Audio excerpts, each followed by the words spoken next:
Бұл дүниеде бір адам бар еді. Ол мені жай ғана бар болғаным үшін жақсы көрді. Тек осы өмірде бар екенім үшін. Мен оны ренжітсем де, кейде көңілін ауыртсам да, жүрегі әрдайым мен деп тұратын еді. Ол үшін мен бар әлемі едім.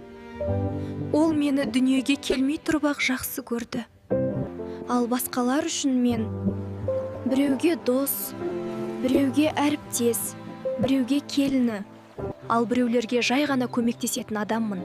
Басқалар мені өмір жолындағы бір кейіпкер деп білсе, ол мені өмірінің жалғасы деп білді.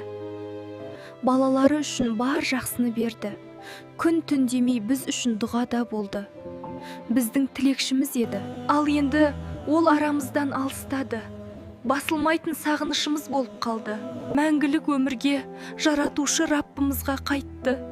Анашым, Аллам өзі сізге пана болсын, рақымына алып, сізге Фирдаус жаннатын нәсіп еткейді. Әмин. Қайтыс болған ата-анаға жететін ең үлкен жақсылық баласының дұғасы.